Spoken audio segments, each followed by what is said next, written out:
Hello friends, welcome to maths study. तो आज की इस वीडियो में हम लोग गुणनखंड निकालना सीखेंगे और बहुत ही आसान तरीके से मैं आपको बताऊंगा। तो आप इस वीडियो को पूरा अंत तक देखिएगा ताकि गुणनखंड का कोई भी डाउट आपको ना रहे। तो यहाँ पर हम कुल 4 प्रश्न को सॉल्व करेंगे।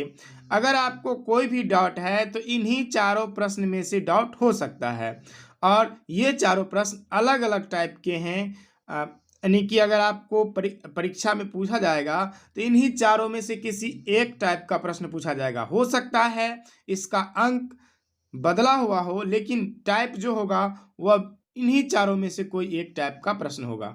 तो जो पहला सवाल है हमें उसे सॉल्व करना है। तो देखिए, पहला सवाल में कहा गया है x square plus 5x plus 6, इनका आपको गुणनखंड ज्ञात करना है। तो देखिए, पहला स्टेप क्या होता है। पहला स्टेप ये होता है कि एक्स स्क्वायर के गुणांक और अंतिम पद, ये जो अंतिम पद है इसको, और एक्स स्क्वायर के जो गुणा में रहता है इसको, इन दोनों को गुणा करना पड़ता है। तो यहाँ पर एक्स स्क्वायर के गुणा में कुछ भी नहीं है, इसका मतलब यहाँ एक है। तो चलिए, आप इसको कैसे समझेंगे। तो जैसे देखिए, यहाँ पर अगर हम 5x जो है इसको अगर लिखें तो इसको हम क्या लिख सकते हैं, इसको ऐसे लिख सकते हैं 5 गुना x। ठीक है, तो अभी इसका मान नहीं बदला। 5 को x से गुना करने पर क्या हुआ, 5x, यानी कि 5x को हम इस तरीके से लिख सकते हैं। इसी प्रकार से हम 1x स्क्वायर को क्या लिख सकते हैं, 1 गुना एक्स स्क्वायर। ठीक है, 1 गुना एक्स स्क्वायर को यहाँ पर गुना का निशान दे देंगे तो 1x स्क्वायर को लिख सकते हैं 1 गुना एक्स स्क्वायर। ठीक है, अभी इसका और इसका दोनों का मतलब एक ही है, तो यहाँ पर अगर कुछ भी नहीं है इसके गुना में तो हम क्या मान लेंगे, एक मान लेंगे। ठीक है, तो चलिए, अब हमारा दूसरा स्टेप क्या है। पहला स्टेप हमारा है कि ये जो अचर पद है इनको और एक्स स्क्वायर के गुणांक में जो है इनको दोनों को गुना करने पर हमें क्या मिलता है। तो हमें क्या मिला, 6 मिल गया। इन दोनों को गुना करने पर 6 मिल गया है। ठीक है, अब हमें इसी 6 को ऐसे टुकड़ों में तोड़ना है, ऐसे टुकड़ों में तोड़ना है जिससे कि गुना करने पर तो 6 ही आए। जैसे अगर हम 6 को इस टुकड़ों में तोड़ें कि गुना करने पर 6 आए और जोड़ने पर, यहाँ अगर प्लस का चिन्ह रहेगा तो इसे जोड़ने पर कितना आए, 5 आए। इस 6 को ऐसे टुकड़ों में तोड़ना है जिससे कि गुना करने पर तो 6 आए, लेकिन अगर यहाँ प्लस का चिन्ह है तो उन दोनों को जोड़ने पर 5 आए। ये वाला पद जोड़ने पर, अगर यहाँ प्लस का चिन्ह रहेगा तो जोड़ने पर 5 आना चाहिए। ठीक है, अगर यहाँ माइनस का चिन्ह रहेगा तो घटाने पर 5 आना। चलिए, आगे भी सवाल इस टाइप का है, उसे भी हम लोग यहाँ माइनस वाला जब सॉल्व करेंगे तो आपको समझ आ जाएगा कि क्या करना है। फिलहाल आप इसको समझिए कि अगर हम 6 को क्या करें कि जोड़ने पर यहाँ 5x आए, 5x को आप भूल जाइए, ऐसे समझिए कि 5 आए। तो देखिए, 6 को हम लिख सकते हैं 2 गुणा 3। 6 को अगर लिखना चाहें तो क्या लिख सकते हैं, 2 गुणा 3। और इसी को अगर हम इस प्रकार से लिखें कि 2 प्लस 3 बराबर क्या आ गया, 5।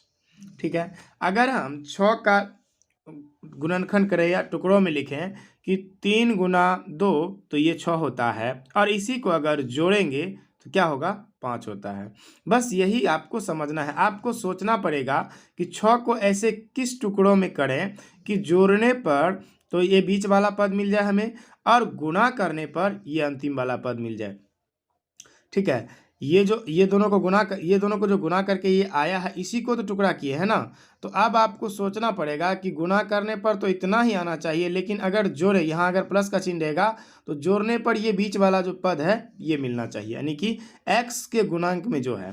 तो अब इसको कैसे लिखेंगे, तो देखिए, पहले आपको क्या करना है कि जो ये जो रहेगा पहला पद, इसको कुछ नहीं करना है, इसको तो एज इट इज उतार देना है। ठीक है, अब आपको क्या करना है, ये अंतिम पद जो है इसको यहाँ पर लिख देना है। ठीक है, ये हम रफ किए हैं, साइड में जो ये किया गया है ये रफ किया गया है। ठीक है, अभी हम ये जो सवाल को सॉल्व कर रहे हैं बस लाइन से इधर है। तो अब 5 को क्या लिखा जा सकता है, 5 को लिखा जा सकता है 2 प्लस में 3। लिखा जा सकता है। अब इसके गुना में x है तो यहाँ भी x लगाएंगे और यहाँ भी x लगाएंगे। ये प्लस था 6 तो प्लस लिखेंगे। अब देखिए यहाँ भी प्लस है तो प्लस लिखेंगे। प्लस 2 प्लस 3 ये 5 हो गया, गुना में x था तो x लगा दिए। अब पहले के 2 पद और अंतिम के 2 पद, इनका एक एक जोड़ा बन गया। ठीक है, 2 का एक जोड़ा और 2 का फिर एक जोड़ा। तो अब यहाँ पर आपको ध्यान देना है कि इस दोनों में कॉमन क्या आता है। जैसे यहाँ पर एक्स स्क्वायर है, यहाँ पर 2x है, इसका मतलब इसमें भी x है और इसमें भी, प्लस के इस बगल भी x है और इधर भी x है। तो अब इसमें कॉमन कैसे लेंगे? तो अब देखिए जो दोनों तरफ दोनों में रहता है वही कॉमन निकालते हैं, कॉमन x आ जाएगा। तो देखिए अब आपको सोचना पड़ेगा कि यहाँ पर क्या करें, क्या लिखें कि गुना करने पर एक्स स्क्वायर आए, यानी कि x को यहाँ पर x को किससे गुना करें कि एक्स स्क्वायर आए। तो देखिए अगर x को हम x से गुना करेंगे तो यानी कि गुना करने पर फिर आपको ऐसा ही बनना चाहिए, आपको जो इस ब्रैकेट के अंदर लेना है गुना करने पर फिर ऐसा ही बन जाना चाहिए। तो देखिए x को अगर x से गुना करेंगे तो x को स्क्वायर बन जाएगा, फिर प्लस है तो प्लस। अब आपको सोचना पड़ेगा कि x को किससे गुना करेंगे, फिर से यहाँ पर क्या लिखें ऐसा जिसको गुना करने पर ऐसा कुछ बन जाए। तो 2 लिखना पड़ेगा, तभी तो बनेगा x गुना 2 बराबर 2x। ठीक है, यानी कि ये जो कॉमन लिए हैं इसको अगर फिर से हम खोलेंगे ब्रैकेट को तो फिर इस तरह से कुछ बन जाएगा। फिर जो इस वाले ब्रैकेट में आया है वही आपको इस वाले ब्रैकेट में भी लिख लेना है। ठीक है, तो इस वाले ब्रैकेट में लिख लिए हैं। अब आपको सोचना पड़ेगा कि x को किससे गुना करें कि 3x हो जाए।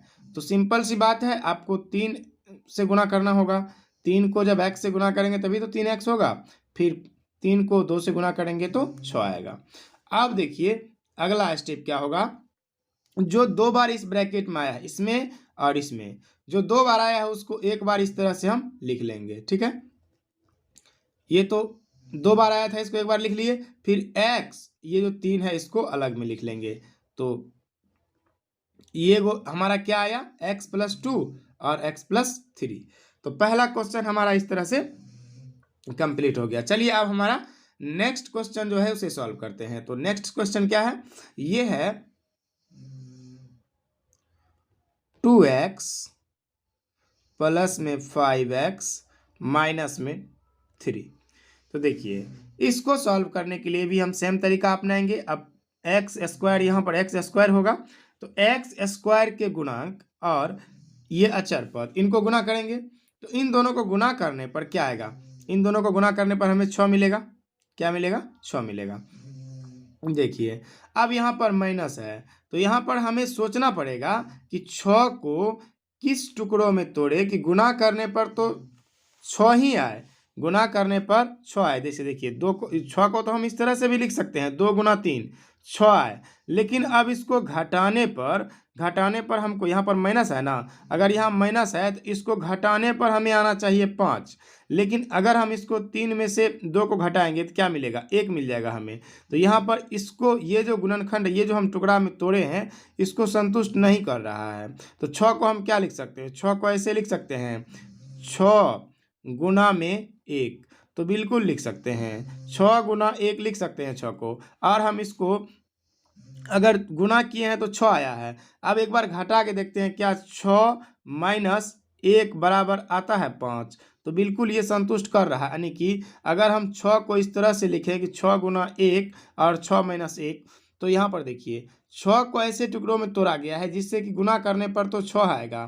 ठीक है, और आपको माइनस को ध्यान नहीं देना है। ठीक है, आपको माइनस फिलहाल भूल जाना है। तो देखिए यहाँ पर इसको गुना कर, 6 गुना 1 तो 6 आया, फिर 6 माइनस 1 तो 5 है, बीच वाला टर्म हमें मिल गया। घटाने पर क्या मिला, बीच वाला टर्म। तो अब हम इसको इस तरह से लिख सकते हैं क्या, अब इसको लिख सकते हैं, पहले वाले टर्म को तो आपको लिख देना है ज्यों का त्यों, तो 2x स्क्वायर, फिर आखिरी पद जो है इसे भी लिख देना है माइनस का 3।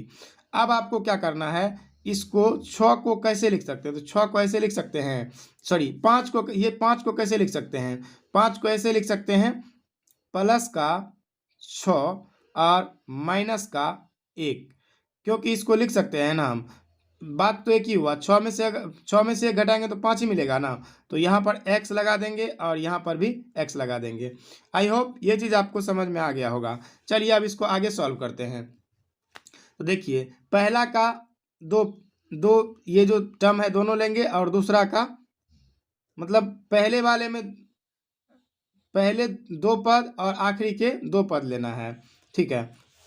तो देखिए इसमें क्या कॉमन आ सकता है, देखिए यहाँ पर दो यहाँ भी है और दो के पहाड़े में 6 भी आएगा, x यहाँ भी है और x यहाँ भी है, तो हम यहाँ पर 2x कॉमन ले सकते हैं, ठीक है। तो अब देखिए आपको सोचना पड़ेगा कि हम किससे गुना करेंगे, गुना करने पर इतना ही आ जाए। तो अगर हम x से इसको गुना करेंगे तो ये होगा 2 को जब x से गुना कर दो को जब 2x को जब x से गुना करेंगे तो ये 2x स्क्वायर हो जाएगा, ठीक है। अब फिर से आपको सोचना पड़ेगा कि 2x को किससे गुना करें कि 6x हो जाए। तो देखिए 2x को अगर हम 3 से गुना करते हैं तो क्या हो जाएगा, 3 दूना 6 गुना में x है तो x रह जाएगा। अब इस वाले ब्रैकेट में भी जो इसमें आया है सेम चीज आपको इसमें लिख देना है, प्लस का 3, x प्लस का 3। अब आपको सोचना पड़ेगा कि x को हम किससे गुना करें कि -1x आ जाए। तो सिंपल सी बात है, अगर 2 से करते हैं तो 2x आ जाएगा, तो 1 से ही करना पड़ेगा ना। तो -1 से अगर गुना करते हैं तो ये हो जाएगा -1x, फिर -1 को +3 से करते हैं तो ये होगा -3। चलिए अब जो 2 बार आया है उसको एक बार लिखेंगे, तो x प्लस में 3 और इसमें जो बचा हुआ है उसको अलग से लिख देंगे, तो 2x माइनस का 1। तो इस तरह से हमारा ये गुणनखंड यहाँ कंप्लीट हो जाता है, ठीक है। तो दूसरा सवाल भी हमारा बन के तैयार हो गया। चलिए अब तीसरा सवाल जो है उसे सॉल्व करते हैं। तो तीसरे सवाल में क्या कहा गया है, तीसरा सवाल हमारा है 3x² माइनस का 4x और माइनस का 4। ये भी सवाल बिल्कुल ही इजी है। तो चलिए आप इसको समझते हैं। देखिए पहला स्टेप हमारा क्या होता है कि अंतिम पद और x² के गुणांक को गुना करते हैं। इन दोनों को गुना करने पर क्या आएगा, देखिए माइनस को आपको छोड़ देना है, तो इन दोनों को गुना करने पर आएगा 12, ठीक है। अब इन 12 को ऐसे टुकड़ों में तोड़ना होता है कि हमें, अभी यहाँ माइनस है, यहाँ माइनस है ना, तो अभी फिलहाल हम ये देख रहे हैं कि अगर यहाँ माइनस है तो यहाँ पर हम 12 को किस रूप में, अभी माइनस को छोड़ रहे हैं हम, अभी 12 को किस टुकड़ों में तोड़ें कि गुना करने पर तो 12 ही है, लेकिन जोड़ने या घटाने पर क्या है, 4 आए, ठीक है। जोड़ने या घटाने पर क्या आ जाए, 4 आए। तो देखिए हम इसको इस तरीके से लिख सकते हैं, हम इसको ऐसे लिख सकते हैं, क्या 6 गुणा 2 क्या आएगा, 6 दूना 12। तो अब इसको अगर हम घटाते हैं, अगर यहाँ माइनस रहेगा तो घटाते हैं, देखिए 6 माइनस 2 क्या आएगा, 4 आएगा। लेकिन यहाँ पर 6 माइनस 4 यानी कि बीच वाला पद हमें मिल रहा है, ठीक है। यहाँ पर हम अगर इसको इस खंड में तोड़ दें कि 6 गुना 2 तो 12 हो गया, और 6 माइनस 2 तो 4 आ गया। आपको इस चीज़ को समझना होगा, ठीक है। तो यहाँ पर हम क्या कर सकते हैं, इसको इस रूप में लिख सकते हैं, ठीक है। तो अब देखिए यहाँ पर हम इसको ऐसे लिख सकते हैं 3x², ठीक है। अब देखिए 4 को क्या लिखा जा सकता है, 4 को इस तरीके से लिखा जा सकता है, लेकिन यहाँ पर लिखा जा सकता है माइनस का 6x और प्लस का 2x, ठीक है। अब माइनस का 4। तो अब देखिए यहाँ पर जो हमने ये जो गुणनखंड किया था तो ये गलत हो जाएगा। क्यों गलत होगा, इसलिए गलत होगा क्योंकि यहाँ पे हमने ना ही, यहाँ पर हमने माइनस में 2 लिया है, ठीक है। यहाँ पर हम क्या लिए हैं, माइनस में 2 लिए हैं, तो हमें क्या लेना पड़ेगा, माइनस में 6, ठीक है।